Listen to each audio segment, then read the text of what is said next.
there, my very good friends. On today's wrestling news, the flippin' Fiend. A title was vacated in NXT last night, and a new champion will be crowned soon. It sounds like WWE just became a much better place to work, and I'm going to tell you why. And another AEW signing has been confirmed. I'm Adam Wilborn. And I'm Andy Murray. And this is the news. All right, let's talk about the bloody Fiend, Let's talk about Bray Wyatt. Let's talk about the White Rabbit. Let's talk about all that stuff.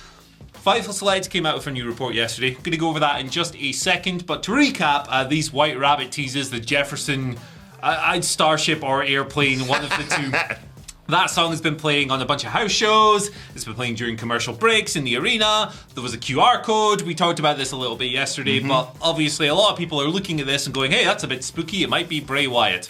There's also some other people like connecting the dots with various lore and stuff on Reddit. Like lots of fun theories doing the rounds. But a lot of people think this is leading to a Bray Wyatt return. And a lot of people in WWE think that as well. WE. Fightful Select, like I said, coming through with the Scoopski stating that WWE are staying tight-lipped on the matter. I believe WrestleVotes actually reported something pretty similar yesterday as well. Nobody that the outlet had spoke to have been informed what these teases are heading towards. So WWE keeping it very close to the vest here. However, unanimously they are speculating that it will be Bray Wyatt, who WWE higher-ups have expressed an interest in bringing back. Now, many believe that the former Fiend's return is going to happen, and it's just a case of when. They consider it a mere matter of time. Now, amongst those who've been kept in the dark over this whole rabbit thing, include production staff who are usually clued in, but in this case, they've not been. Similarly, people who are in charge of like props, like directing them and delivering them, have not included White Rabbit specific stuff in their itineraries. So there's a lot of veiled bits and pieces going on. It's pretty cool across the board. Fightful mentioned that they spoke to over 20 people in WWE, and they were unanimous in agreeing that the company needed to deliver on this tease. One person, described here as a top star, commented that doing so would be integral in setting the tone for shows moving forward. So yeah, you've got to deliver. You promise something big. If you don't come through, you look like a fanny. So here's hoping that they don't look like fannies on Friday, which is when we assume they're going to do this. Yes, that date as part of the game of Hangman and all that. Yeah, that seemed to suggest it's going to go down on Friday night SmackDown. I think they will deliver because Vince isn't in charge anymore, and they don't do that sort of bollocks. It's a lot easier to have faith, isn't it? Yeah, we did a whole podcast on this yesterday, myself and the Daily Boys. You can go and listen to it. WhatCulture Wrestling, wherever you get your podcast from. Or just watch the video on our YouTube channel now. Who is WWE's White Rabbit? And we settled on Bray Wyatt. Yeah, we speculated. I know there was hints at a demon. Perhaps there's a time thing, so it could be Karrion Kross. It could be Bad Bunny, for all we perfectly know. But it seems to be akin to the Dudley's true sort of comparisons to when everyone kind of knew CM Punk was coming into AEW, but it wasn't 100% confirmed. It's kind of being more and more, getting closer and closer to 100% that it's going to be Bray Wyatt. I'm excited. I'm intrigued to see what they're going to do. The Bray Wyatt experiment has been a roller coaster of a ride from day one. It really has. And who knows what's going to happen under a Triple H helmed WWE now if they bring Bray Wyatt back. But Fiend, I'm into it. Eater of Worlds, something new. Husky Harris. Who knows, man? Yeah, I mean, it's been a wild ride across the board. I'm here for the ride, man. I'm going to enjoy it wherever we go. And I'm glad that people are invested in this, and I'm glad that people are excited about the big reveal. I think that's pretty cool. Might stay up to watch SmackDown on Friday night. I'm so excited about this. I've got 4 days off in a row at the end of the week. Baby. Maybe I'll do that too, baby. I mean, the wacky news with me. Whoa! I don't know. They're all, who's the wackiest person in the office? The wackiest person in the office? Oh my goodness. After me, obviously. After you. And you. It's probably that damn Hamlet, isn't he? Like, see, when the cameras aren't rolling, that guy's doing cartwheels. Yeah, and he's going, he's juggling. He's like, he paints his face like Danhausen, but like Danhausen crossed with a clown. He's a strange guy. Interesting fact about Hamlet. When he's madness. when he's on camera, he wears like the Cribs t-shirts and stuff like that. Actually, whenever at his desk, when I walk past, what I hear him listening to? Insane Clown Posse. And Real Big Fish. There you go, right. Let's talk a little bit about last night's NXT major developments in the title scene. Ilya Dragunov showed up at the end of last night's show, but I need to talk to you first about the North American Championship. Solo Sikoa won it last week, of course, answering, there wasn't an open challenge, actually. It was meant to be Wesley, got the crap kicked out of him. Carmelo Hayes said, oh, Guess I don't have to defend the title. Then Sikoa came in and said, I've got next. He beat him. He won the title. He's been parading around with it, or with the bloodline on SmackDown. But now he's had to vacate it. Shawn Michaels went, yeah, you weren't even in the votes, so why not did you get a title match? Give it here. And Carmelo Hayes went, thanks, HBK. Hand it over. You're such a good guy. And he went, bollocks to you. We're all going to get a 6-man ladder match, I believe, that's going to go down at Halloween Havoc. 2 people confirmed for it so far. One of them, of course, Carmelo Hayes. The other, Oro Mensah, who debuted on NXT last night, the former Oliver Carter.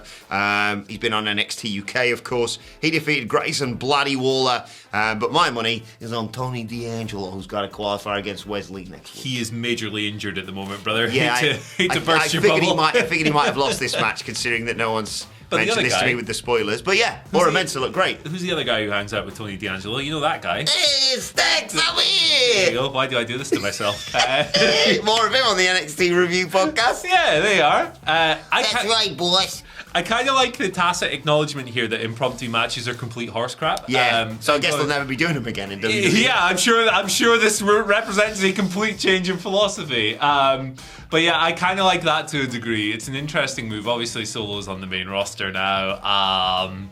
I'm not particularly invested in NXT storylines, which makes it hard for me to get upset about the treatment of the title or anything like that. There are valid points you can raise for sure.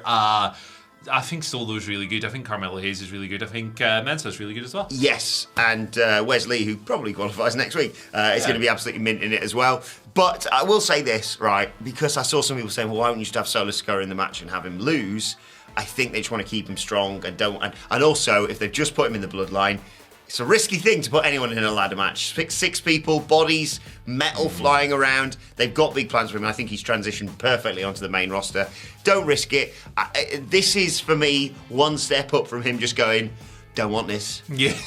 Don't want it. Melt it down and turn it into just a watch here you go, or someone else. something. This should be defended on NXT. No, it's a shame because I was really hoping we were going to get some Melo Sikoa matches on the main roster to inform people about what a talent Melo is, but I sense his days in NXT are numbered kind of anyway. Yeah, I think so too. Put him on the main roster. He's really great. And great awesome. promo from Carmelo Hayes again though on last night's NXT. Yeah, I mean he never does those, does he? Never does great promos. Never does great matches. Real Trick. It's nice, so nice. Sarcasm, by the way. They're great. It's so nice to as well think, if they do call it to the main roster, there's a chance they won't be split within 6 months because Trick Williams is tall. Yeah, that's the thing, isn't it? Like 100%, it'd be split up. Melo would be on main event, and Trick would inexplicably be in a world title program. Yeah, he's got like 10 matches on his resume or something. He's great. Season them a bit. Give them a taste. Give them a little taste. Holidays. The holidays are nice. They are nice. And now WWE has more of them. This is good. Fightful Select. I malfunctioned a bit there. Fightful Select. It is surprising news, this. Another scoopski from Sean coming through. No crap just happened, obviously. Indeed. WWE have expanded their paid vacation schedule for employees. There was a talent meeting held on Tuesday. It was the new regime. It was Stephanie McMahon and Nick Khan, who are, of course, co-CEOs now. Stephanie is the chairwoman as well. And Triple H, who is head of creative, EVP, all that good stuff. They led this meeting. All employees. They are adding Veterans Day, Juneteenth, Thanksgiving Eve, and a floating date to the list of paid days off that talent gets. So they already got, your array of American public holidays, things like President's Day, Memorial Day, Independence Day, all that stuff. You now have a 3-day break over Thanksgiving. Great. And over Christmas, they have a 5-day break. Yeah, it's really good as well. Yes. So, this is kind of it's noted here as well that this has seemingly boosted morale, which is a concerted effort that the new regime has made since they came in, and was probably needed because Vince McMahon was not good in his latter years. You want to work Christmas, pal? Yeah, exactly. So WWE's road schedule over the years has certainly gotten a lot better for talent. Previously, you were on the road 5, 6, 7 days a week. Now they typically only do. There are exceptions, but they typically only do house shows on Saturdays and Sundays, which means that if you're a Raw wrestler, you do work a house show on Saturday and Sunday. You have your TV taping on a Monday, that's a free day a week, baby. Remove travel from it. So, things are a lot better. It's still an intense lifestyle being a wrestler, but sounds a lot more forgiving, particularly when that road schedule was probably a big cause of injuries. Yes, indeed. Like so this is good across the board. It's just nice news, isn't it? Yeah. Like, it's surprising to certainly some members of our British office, myself included, that you need to make this a thing? I thought everyone just gets this. But no, it is nice that they have put this into policy, etc., etc. And I'm pleased to announce, Andy Murray, that as we are at WhatCulture WWE on Twitter, we will also be adopting Thanksgiving. So we're having Thanksgiving off for me and Andy. We're getting some turkey. Well, I've opted to give thanks for the entire November. Good. So I'll see you guys in December, I guess. Yeah, right. Let's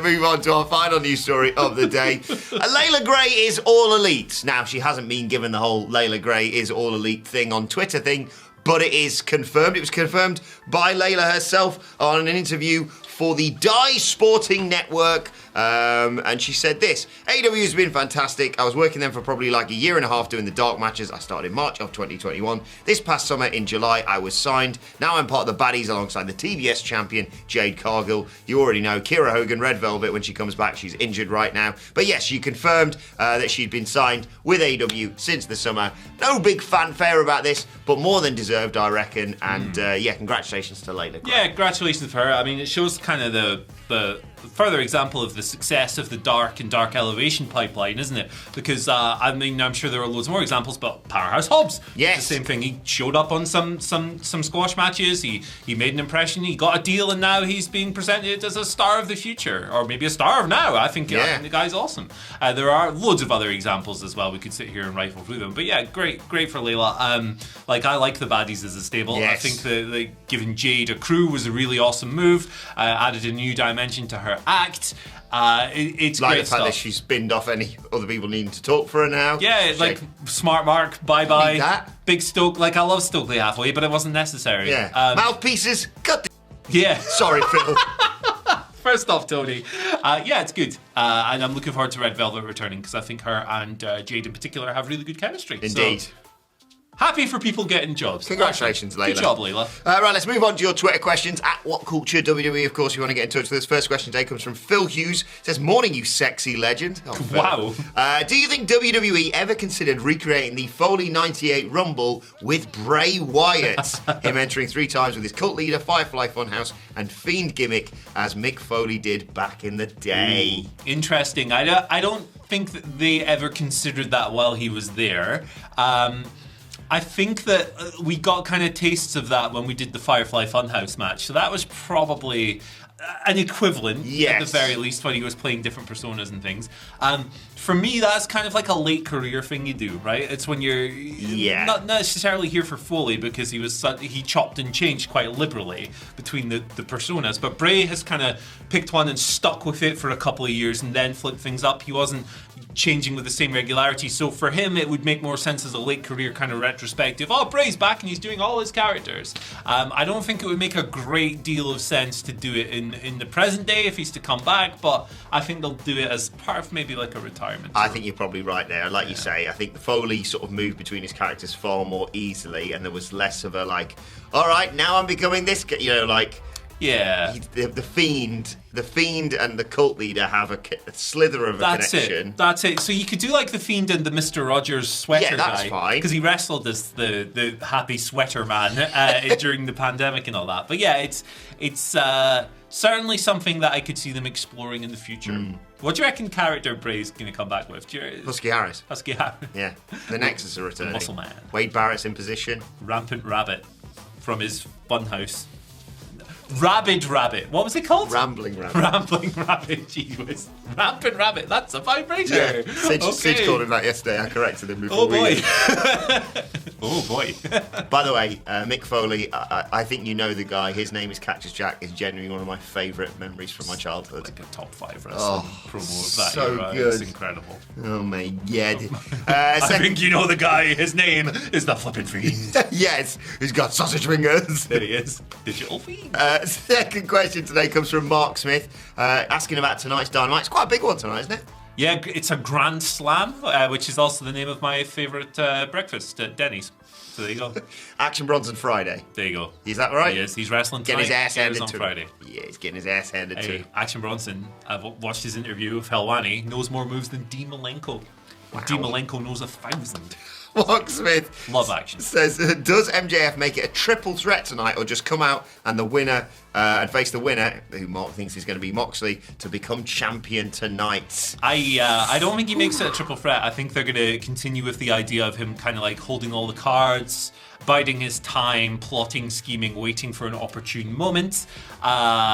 Maybe he would see tonight as an opportune moment to do that, but I think he'll do it where it gives him the biggest advantage. So rather than making it a triple threat, I think he's much likelier to wait until after the match when the person he'd be catching in on is like exhausted and all that stuff. But I don't think it's going to happen tonight. I do like Sidgwick's idea of WWE-ifying it a little bit and going like teasing a cash in or whatever. I think that would be cool. But I don't see it happening tonight, personally. No, when's Full Gear? November. Maybe he calls his shot and knows that he can. I think it's going to be Danielson who wins tonight, to be honest. Yeah, I think so too. And I think he thinks, I can get in their head and just really wind them up in the interim. Yeah. And him and Danielson would be so great. That's a program as well. Oh. But yeah, like you say, that chip, they've been weirdly vague about how it works now. Yeah. So he could cash in tonight. I'm very excited. Do whatever the hell he wants. He's already champion in my eyes. Hero gives us our final question of today, asking, why has WWE not tried to recruit Will Ospreay? He could be a high mid-carder and get pushed to the main event scene pretty easily. He's rather talented, Will Ospreay. Yeah, it's quite depressing that his ceiling is high mid-carder because he's like a top 5 guy in the world. Yeah, I mean, well, it was 2016, I think it was, during an Inside the Ropes tour. Yes. Paul Heyman literally handed Will Ospreay a contract for Evolve, which is, you know, when the murky relationship between those two companies, when Evolve was essentially becoming WWE's developmental for its developmental. Yeah. So they have made overtures in the past, but Will has been quite vocal about not really wanting to work there, and I can see why. Will wants to wrestle his way. Will wants to do his things.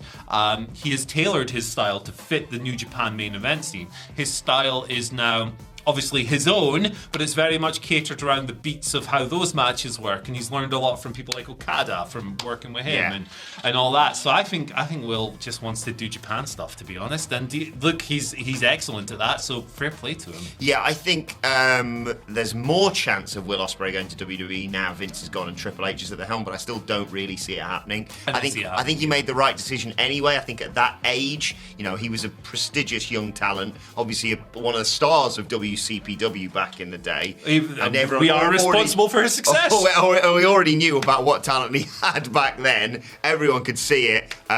You know, we just gave him the platform finally. No one else had. But yeah, in terms of like developing as a wrestler, I think, you know, we all would say if you went into WWE's developmental system, whether it be Evolve or the Performance Center or whatever, they'd have been like, stop doing that, don't do that. And why we like Will Ospreay now is because of all the mad stuff that he does. Well, so who knows what he's going to go and do next. Maybe he's going to do more AEW stuff. Maybe we're going to finally get the one-on-one match with Kenny Omega again. I don't know. Yeah.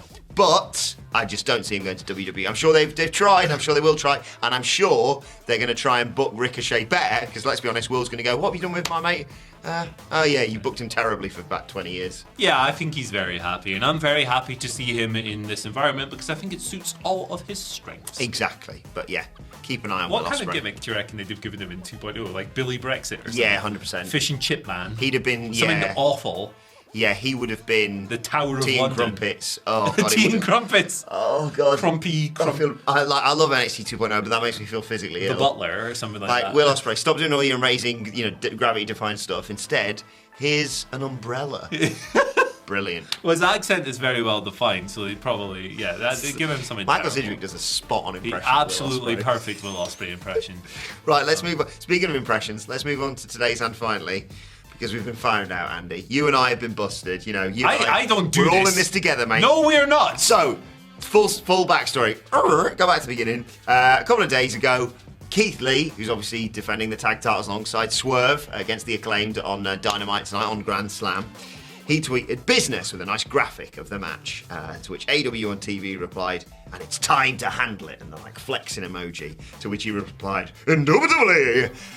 And then You've done it again! Pat Maxwell said, all right, now I know Keith Lee is listening to Adam Wilborn's impressions. If you're unaware, I do this voice for Keith Lee. Keith Lee retweeted Pat's comment with a who's what. Hi, Keith. So, Andy, do you want to explain what you're doing here? I don't do a thing, brother. This is all you. I love Keith Lee's promos, and this is developed on the podcast. We're a huge fan, Keith. It is all out of respect. Thank you, good sir. I hope he hits you with a powerbomb. I'm terrified. I'm going to get pounced on my way home from work Lucky today. he's a very nice man. He's a lovely man, and he was lovely in WCPW, and I hope he remembers me from that and knows this is all in good humour. Please don't pounce me, Keith Lee. I love you. I mean, we're only like a year or so removed from Will Ospreay telling me to stop making videos in my mum's basement or something. What was it? Like, because I said I hope Shingo beats him. Stuff like this happens, you know. Here we go. Baron Corbin steaks. Yeah, all these things, man. All these things. It's fine. I've still got Maxwell on speed dial. Obviously. Yeah. Not answered a lot recently, but... Yeah, that's a shock. Why is he doing these Helwani interviews? That's not enough numbers, that, is it? No, it's not. Right, anyway, let's know your thoughts. 911. Doesn't even work in the UK. Let's know your thoughts on that and all today's news stories in the comment section below. Like, share, subscribe to WhatCulture Wrestling, wherever you get your podcast from, for daily wrestling podcast. We're going to be reviewing NXT and looking ahead to AEW Dynamite Grand Slam a little bit later on today. Plus thoughts, Twitter questions, all that sort of thing at WhatCulture WWE on Twitter. Watch there, you can follow both of us. You can follow Andy Murray at Andy H. Murray. The H stands for holidays. I'm off for 4 days. See you later. Lucky. Is that 4? Yeah, I can count my number of fingers. Yeah, lucky bastard. 4 horsemen.